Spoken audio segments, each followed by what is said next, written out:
Hai Sobat Rebahan, selamat datang di channel hiburan kaum rebahan. Armin akan membacakan kelanjutan sebuah cerita novel yang sangat seru, yang sangat menarik, yang sangat menghibur, yang sangat layak untuk diikuti dari awal hingga akhir. Sebuah cerita novel yang berjudul The Story of Yi Chen. Tetapi sebelum melanjutkannya, pastikan kalian sudah subscribe channel ini dan aktifkan lonceng notifikasinya agar tidak ketinggalan jika Armin upload video terbaru. Jika kalian menyukai cerita seperti ini, jangan lupa like. Jika berkenan, share juga ke teman-teman lainnya agar teman-teman lainnya juga mendapatkan informasi dan hiburan di channel ini. Baik, kita lanjutkan di part ke 421 bertepatan dengan bab ke 2027. Pada saat ini Bandara Tokyo. Sebuah pesawat angkut militer milik pasukan bela diri Jepang mendarat di bandara. Pesawat angkut militer C2 ini dikembangkan dan diproduksi oleh industri barat Kawasaki Jepang dan memiliki kapasitas muatan penuh lebih dari 30 ton. Di kabin pesawat mengangkut hampir 100 tentara pasukan bela diri Jepang dengan peluru tajam mengawal lebih dari 50 anak buah keluarga Su, termasuk Su Roli. Tugas mereka adalah membawa orang-orang ini termasuk Su Roli ke Tokyo dengan selamat dan menyerahkan mereka ke Departemen Kepolisian Metropolitan Tokyo. Pembantaian keluarga Matsumoto akan segera terbuka di Tokyo. Pada saat itu, semua orang termasuk Suroli akan berpartisipasi dalam persidangan sebagai terdakwa. Kali ini, Departemen Kehakiman Jepang sedang bersiap untuk melakukan persidangan publik terhadap Suroli dan yang lainnya, dan secara bersamaan disiarkan langsung ke seluruh negeri dan dunia melalui saluran TV dan internet. Alasan diadakan dengan begitu besar terutama karena pembantaian keluarga Matsumoto sebelumnya memiliki pengaruh yang mengerikan di seluruh Jepang dan bahkan secara internasional, sehingga secara serius mempengaruhi citra keseluruhan Departemen Kehakiman Jepang. Departemen Kehakiman Jepang memutuskan untuk menyelamatkan citra mereka dengan menghukum berat para pembunuh ini. Setelah mendarat, pesawat meluncur ke pelataran pesawat terbuka. Ratusan pasukan khusus dari Departemen Kepolisian Metropolitan Tokyo telah menunggu lama di sini. Mereka semua penuh dengan amunisi lengkap dan mereka penuh energi karena takut akan terjadi sesuatu yang tidak disangka dalam masalah ini. Oleh karena itu, mereka tidak hanya mengirim ratusan elit kali ini, tetapi juga mengirim lebih dari 30 kendaraan lapis baja beroda. Kendaraan lapis baja beroda ini biasanya digunakan untuk menangani teroris dan penjahat pembunuh. Kini menjadi kendaraan baja bergerak untuk kelompok orang ini. Suroli sangat gugup saat ini. Dia tahu bahwa ayahnya Susaudau telah membuat pengaturan untuk menggantikan dirinya dengan pengganti setelah tiba di Tokyo.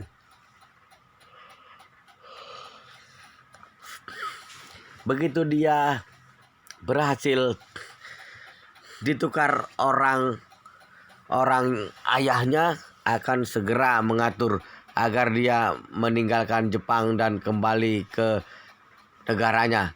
Suroli sangat percaya pada kemampuan ayahnya, Susaudau, dan percaya pada dia pasti akan dapat kembali ke Cina hidup-hidup. Tetapi jauh di lubuk hatinya, dia tidak bisa menahan perasaan bersalah untuk teman-teman di sekitarnya. Dia berpikir dalam hati dengan rumit, kali ini meskipun aku dapat melarikan diri, tetapi semua teman-temanku ini tidak memiliki kesempatan seperti ini.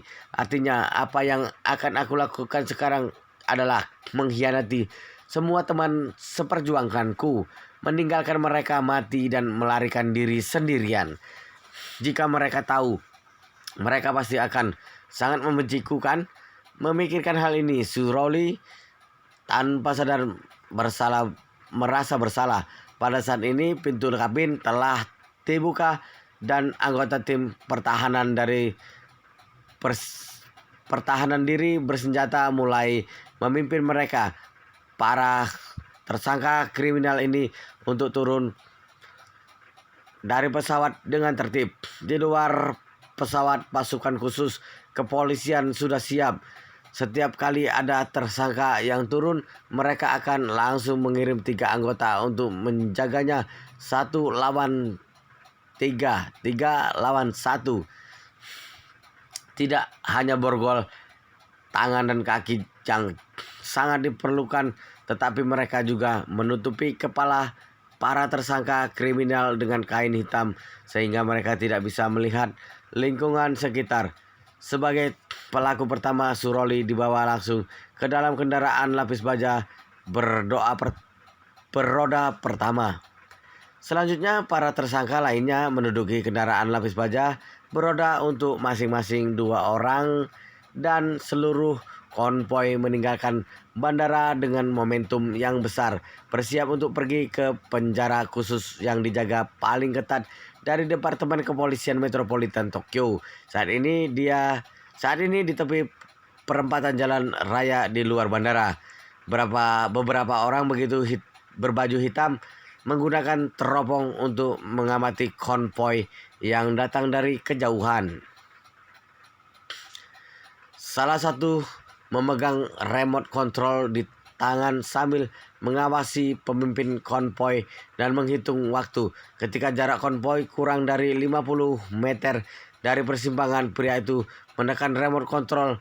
Rambu lalu lintas yang awalnya berwarna hijau mulai berkedip, kemudian dengan cepat berubah menjadi warna merah. Karena bandara beroperasi 24 jam sehari, jadi lalu lintas di persimpangan ini relatif ramai. Karena konvoi Departemen Kepolisian Metropolitan Tokyo sangat ramai, maka aturan lalu lintas juga harus dipatuhi. Jadi kendaraan lapis baja roda pertama berhenti tepat di posisi paling depan dari jalur tembus. Konvoi di belakang juga peralatan berhenti. Peraturan konvoi lampu merah adalah secara bergantian ke 4 arah, 1 menit di setiap arah, sehingga membutuhkan waktu lama untuk menunggu putaran lampu hijau berikutnya, yaitu 180 detik penuh. Pasukan khusus di kendaraan lapis baja semuanya berdiri karena takut ada kelalaian selama pengawalan. Untungnya kendaraan yang bolak-balik di kedua sisi bukanlah hal yang aneh dan tidak ada yang mendekati konvoi mereka. Namun siapa sangka pada saat ini pasukan khusus yang berada di kendaraan lapis baja beroda pertama itu langsung membuka pintu darurat di bawah kendaraan tersebut. Kendaraan lapis baja beroda yang disiapkan untuk pasukan khusus ini memiliki tingkat keamanan yang sangat tinggi untuk memastikan bahwa pasukan khusus di dalam kendaraan dapat melarikan diri setelah menghadapi bahaya atau setelah pintunya terbentur atau meledak. Mereka ditempatkan secara khusus di bagian bawah kendaraan lapis baja, memasang bukaan pintu darurat dari dalam keluar. Pintu darurat ini seperti pintu tangki yang dipasang terbalik di bagian bawah kendaraan lapis baja beroda. Pada saat ini, setelah pintu dibuka, nampak sebuah lubang selokan hitam di bawah. Karena dipasang terlebih dahulu penutup selokan dan pintu hampir sepenuhnya vertikal. Pintu baru saja dibuka oleh pasukan khusus di dalam mobil dan penutup lubang selokan juga dilepas pada saat yang bersamaan. Segera setelah itu seseorang mendorong seorang wanita dengan sosok dan pakaian yang sama dengan Suroli. Wanita itu juga mengenakan borgol tangan dan kaki dan mukanya juga ditutup karena kain hitam. Segera setelah wanita itu didorong ke atas, beberapa anggota tim pasukan khusus segera menariknya ke dalam mobil dan membiarkannya duduk di samping Suroli. Kemudian mereka segera mengangkat Suroli dan membawanya ke dalam selokan itu. Setelah mereka membawa Suroli ke dalam selokan, mereka segera memberi isyarat "oke" kepada pasukan khusus di kendaraan lapis baja beroda dan berbisik. Lampu merah tersisa 30 detik. Cepat tutup pintunya. Pasukan khusus di atap mengangguk dan berkata, kalian juga harus segera menutupi penutup selokan dan menunggu konvoi kami pergi sejauh 1 kilometer baru membawa Nona Su pergi. Orang di bawah segera berkata, jangan khawatir, aku tahu. Usai berbicara, dia juga menutup besi selokan itu. Pasukan kendaraan lapis baja juga menutup pintu pada saat yang sama. Semuanya bekerja dalam kesepakatan yang sangat diam-diam dan mulus. Setelah beberapa detik, lampu merah berubah menjadi hijau dan mobil lapis baja di barisan pertama melaju keluar. Mobil-mobil di belakang mengikutinya. Tidak ada yang tahu bahwa tersangka penting di dalam mobil itu telah digantikan. Setelah konvoi Departemen Kepolisian Metropolitan Tokyo pergi, sekitar 1 helikopter, sebuah truk hitam datang dari kejauhan. Saat truk sampai di perempatan, lampu lalu lintas hijau berubah menjadi merah lagi. Setelah mobil berhenti, seorang di dalam truk membuka pintu rahasia di bagian bawah dan mengetuk penutup lubang selokan tepat di bawah dengan tongkat. Segera setelah itu, penutup lubang selokan dilepas dan Suroli yang kepalanya ditutupi oleh kain hitam dibawa ke dalam truk lagi.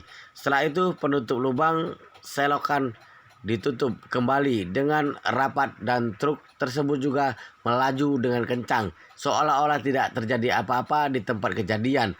Di dalam truk, seorang wanita Jepang membuka kain hitam penutup kain Suroli, menatapnya dan berkata, Nona Su, aku dipercayakan dipertugaskan oleh Tuan Su untuk menyelamatkan kamu dari Jepang. Kita sekarang akan pergi ke pelabuhan Tokyo.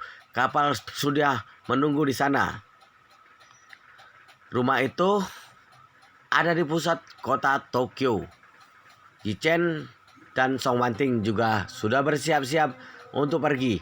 Malam ini adalah kesempatan bagus untuk penyelundupan, karena malam ini unit patroli penjaga pantai akan melakukan perombakan peralatan. Oleh karena itu, akan ada beberapa jam waktu kosong di laut.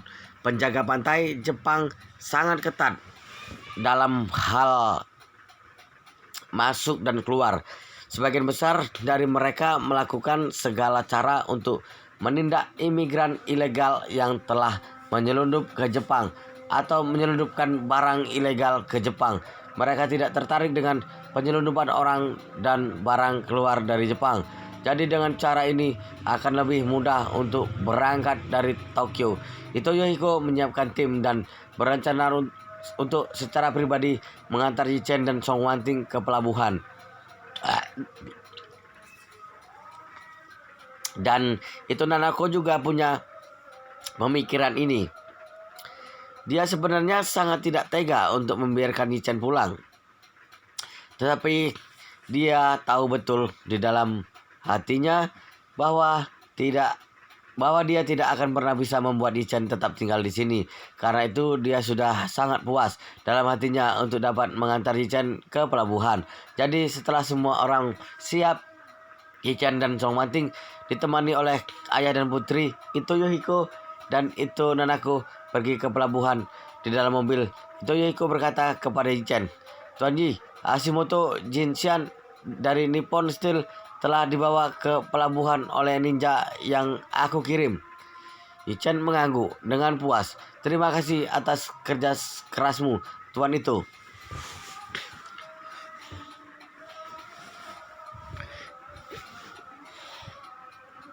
Ito Yohiko buru-buru berkata, Tuan Yi tidak harus begitu sopan. Itu adalah kewajibanku.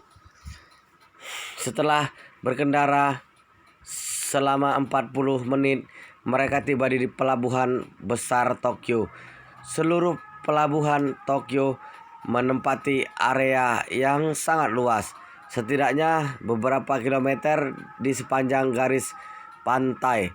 Sebagian besar tempat pelabuhan adalah tempat pelabuhan eksklusif untuk kapal tanker minyak super besar dan pengangkut kontainer. Tempat berlabuh ini dekat dengan area operasi. Tidak hanya ada banyak pekerja yang bekerja di sini, tetapi mereka juga merupakan daerah yang paling parah terkena penyelundupan. Oleh karena itu, pemeriksaan bea cukai sangat ketat. Tempat pelabuhan yang disiapkan Ito Yohiko untuk Yichen dan Songwanting sebenarnya adalah pelabuhan yang relatif sederhana dan kecil. Pelabuhan jenis ini hanya dapat menempatkan kapal di bawah beberapa ribu ton dan pemantauannya relatif lemah. Penyelundupan sebenarnya tidak dimulai dari pemberangkatan ini karena pelabuhan Tokyo masih termasuk dalam wilayah perairan Jepang sehingga berangkat dari sini tidak ilegal. Berangkat dari sini asalkan tidak ada keluar negeri tanpa izin, tidak masuk laut lepas tanpa izin, itu semua wajar dan sah. Pada saat ini beberapa kapal pesiar kecil dan menengah berlabuh di pelabuhan yang besar. Adalah kapal pesiar mewah yang disiapkan oleh Ito Yohiko untuk Yichen. Mobil melaju langsung ke pelabuhan dan berhenti tepat di depan gerbang keberangkatan kapal pesiar.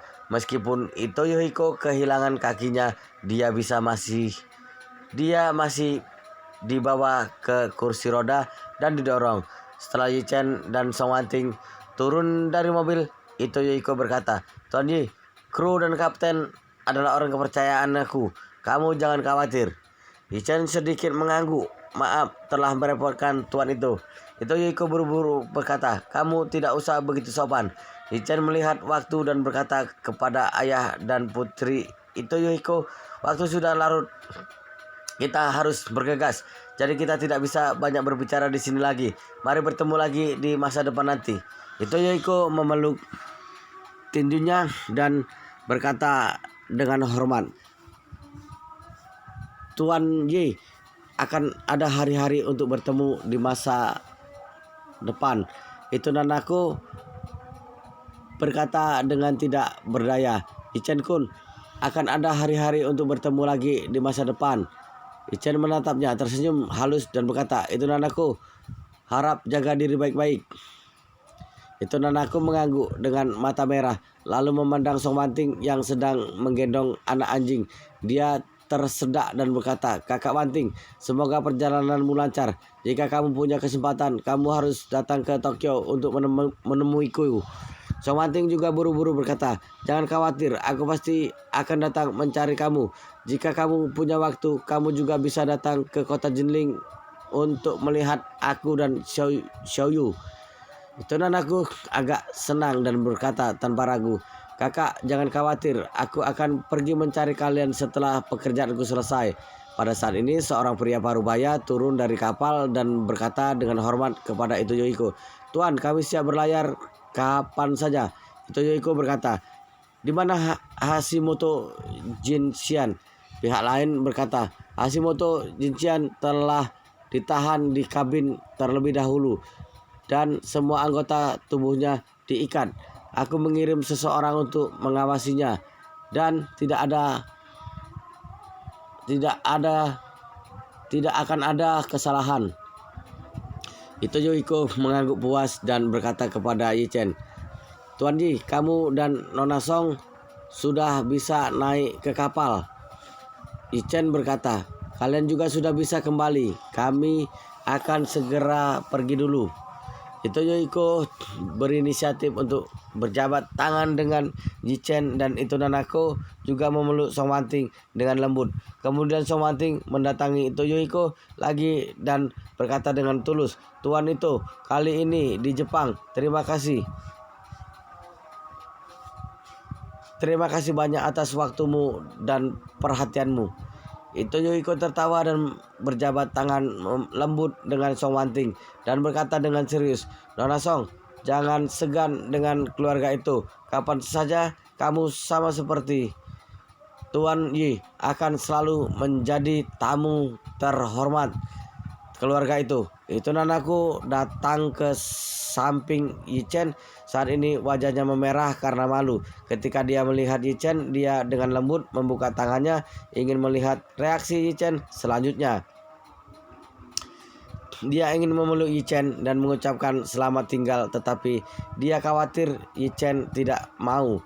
Dia tidak hanya bisa menggunakan gerakan kecil ini untuk mengujinya. Melihat Yi Chen tersenyum sedikit dan mengulurkan tangan pada dirinya, itu nanaku buru-buru melangkah maju, bergegas ke pelukannya, memeluknya erat-erat dan tidak mengatakan apa-apa. Sebenarnya itu nanaku memiliki banyak hal untuk dikatakan kepada Yi Chen di lubuk hatinya, tetapi pada saat ini di depan ayahnya dan Song Wanting, hal-hal yang ingin dia katakan menjadi tidak bisa dikatakan. Mereka berdua berpelukan sebentar dengan batu. Itu Yohiko, itu nanaku buru-buru menarik dirinya dari pelukan Yi Chen dan berkata kepada Yi Chen dengan sedih, "Yi Chen kun, hati-hati di jalan." Yi Chen mengangguk ringan dan akhirnya mengucapkan selamat tinggal kepada ayah dan putrinya. Dia kemudian melangkah ke kapal bersama Song Wanting. Kapal pesiar ini sangat besar dengan 3 lantai di atas dan 3 lantai di bawah. Di dek atas bahkan ada kolam renang air tawar yang jauh lebih mewah daripada kapal pesiar yang diberikan Tuan Besar Song kepada Yi Chen. Setelah Yi Chen dan Song Wanting naik ke kapal, mereka langsung pergi ke dek atas. Berdiri di depan pagar pembatas dek, melambaikan ke itu Yohiko dan itu nanaku di pelabuhan bawah dan berkata dengan keras, "Sudah sangat malam, angin laut semakin dingin. Kalian sebaiknya cepat pulang."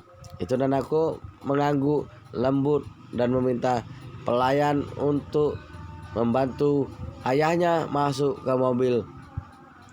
Dia juga masuk ke mobil dengan patuh, tetapi dia tidak buru-buru untuk membiarkan sopir menyetir. Sebaliknya, dia ingin menunggu kapal berangkat dan melihat Yi Chen pergi. Pada saat ini, sebuah kendaraan komersial hitam melaju dari pintu masuk pelabuhan, melewati mobil keluarga itu dan terus melaju ke depan. Di mobil komersial 3 baris ini, seorang wanita cantik dengan ekspresi gelisah duduk di barisan tengah. Wanita ini adalah Suroli. Pada saat ini Suroli masih merasa bersalah atas pelariannya sendiri. Memikirkan lebih dari 50 anak buah yang mengikutinya. Mereka akan menghadapi hukuman berat di bawah hukuman Jepang. Suroli tidak hanya merasa bersalah tetapi juga kebencian. Yang dia benci adalah pria yang menipu dirinya dan begitu banyak anak buah di bandara Osaka hari itu. Dia masih ingat penampilan pria itu. Jika dia punya kesempatan, dia akan membunuh pria itu secara pribadi dan membalaskan dendam untuk anak buahnya. Tepat saat dia mengetakkan giginya, pengemudi itu berkata, "Nona Su, kapal kita ada di depan. Kita siap untuk berlayar." Suroli ingin melihat kapal yang akan membawanya keluar dari Jepang. Sudut matanya tiba-tiba melihat sekilas seorang pria yang berdiri di kapal pesiar di sebelahnya. Pada saat ini, pupil Suroli tiba-tiba menyusut dan ekspresinya menjadi sangat kejam. Dia mengetakkan gigi dan bergumam, "Ternyata itu dia. Benar-benar jalan sempit menuju musuh." Suroli awalnya berpikir bahwa setelah dia berhasil meninggalkan Jepang dan selamat dari periode bahaya ini, dia akan membalas dendam kepada pria jahat itu. Tetapi dia tidak pernah menyangka bahwa pada saat ini dia ingin meninggalkan Jepang. Dia benar-benar bertemu dengan pria yang dia benci di pelabuhan. Pada saat ini, darah di seluruh tubuhnya Suroli tiba-tiba mendidih. Matanya yang begitu indah hingga mempesona telah menjadi merah darah karena penuh kebencian. Pada saat ini dia hanya memiliki satu pikiran di benaknya, bunuh dia. Aku, Suroli, pasti akan membunuhnya. Pada saat ini perhatian Yichen terus tertuju pada itu nanaku yang sedang duduk di mobil. Jadi dia tidak memperhatikan mobil komersial yang lewat di pelabuhan. Selain itu mobil komersial itu sangat tertutup. Suroli bisa melihatnya dari dalam mobil, tetapi Yichen tidak dapat melihat Suroli dari luar. Jadi dia tidak tahu bahwa seorang kenalan melewatinya saat ini. Segera kapal pesiar yang dinaiki Yichen digerakkan oleh baling-baling yang berputar perlahan. Kapal pesiar juga perlahan meninggalkan pelabuhan dengan putaran baling-baling. Setelah itu kecepatan kapal menjadi semakin cepat, segera berubah menjadi titik cahaya kecil di mata itu nanaku dan akhirnya menghilang. Tidak ada yang memperhatikan bahwa kapal pesiar di pelabuhan berikutnya juga melaju menjauh dari pelabuhan. Pada saat ini di ruang nakoda kapal pesiar, Suroli memberikan perintah kepada kapten penuh kecepatannya. Bagaimanapun kita harus mengejar kapal di depan. Kapten buru-buru berkata, Nona Su, prioritas utama kami sekarang adalah meninggalkan perairan teritorial Jepang dan pergi ke laut lepas. Hanya setelah tiba di laut lepas, kita baru bisa dikatakan benar-benar aman. Suroli mengertakkan giginya dan berkata, kamu tidak mengerti, ada musuhku di kapal itu. Aku harus membunuhnya secara pribadi. Kapten berkata dengan enggan, Nona Su, aku menerima perintah dari kakek Su untuk membawa kamu ke laut lepas sesegera mungkin tanpa penundaan. Jadi aku tidak bisa memenuhi permintaanmu. Suroli berkata dengan marah, berikan aku ponsel. Aku ingin menelepon kakek Su. Kapten ragu-ragu sejenak mengangkat telepon satelit di kapal dan berkata, Nona Su, aku akan menelepon kakek Su sekarang. Kamu bisa berbicara dengan dia sendiri. Usai berbicara, dia menggunakan telepon satelit untuk menghubungi nomor telepon Su Chengpeng, kepala keluarga Su. Begitu telepon terhubung, Su Chengpeng segera bertanya bagaimana keadaannya. Kapten buru-buru berkata, kakek, Nona Su tiba-tiba berkata bahwa dia ingin mengejar dan membunuh seseorang. Jadi aku menelepon untuk meminta instruksi kepada Anda. Suara keras Su Chengpeng datang. Apakah dia tidak ingin meninggalkan Jepang dan bergegas menuju ke laut lepas saat ini? Dia ingin mengejar dan membunuh orang. Jika ditangkap oleh Departemen Kepolisian Metropolitan Jepang atau pasukan bela diri Jepang, maka masalahnya akan besar. Dia tidak usah berharap untuk meninggalkan Jepang lagi seumur hidupnya. Suroli meraih telepon dan berkata dengan tidak sabar, kakek, aku Roli. Aku bertemu dengan orang yang mengadu kami di pelabuhan tadi pada saat di Osaka kemarin. Dialah yang membocorkan keberadaan kami ke pasukan bela diri Jepang, menyebabkan kami semua ditangkap. Jika aku tidak membalas kebencian ini, aku tidak bisa mati dengan tentram. Su Chengpeng ragu-ragu sejenak dan berkata, oke, kalau begitu kamu cepat menyelesaikan masalah ini dulu. Kalau tidak, jika dia masih hidup di dunia ini, tidak tahu apakah dia akan terus menimbulkan ancaman lain untuk keluarga Su kita di masa depan. Wow, luar biasa sekali guys, ceritanya sangat seru, sangat menarik, sangat menghibur, sangat layak untuk diikuti dari awal hingga akhir. Kita sangat akan penasaran jika tidak mengetahui cerita kelanjutannya. Tetapi sepertinya di video ini, di bab ini sampai di sini dulu, dan kita akan lanjutkan di bab berikutnya di video selanjutnya. Pastikan kalian sudah subscribe channel ini dan aktifkan lonceng notifikasinya agar tidak ketinggalan jika admin upload video terbaru. Jika kalian menyukai cerita seperti ini, jangan lupa like, jika berkenan share juga ke teman-teman lainnya agar teman-teman lainnya juga mendapatkan informasi dan hiburan di channel ini. Baik, kita lanjutkan di part berikutnya di video selanjutnya.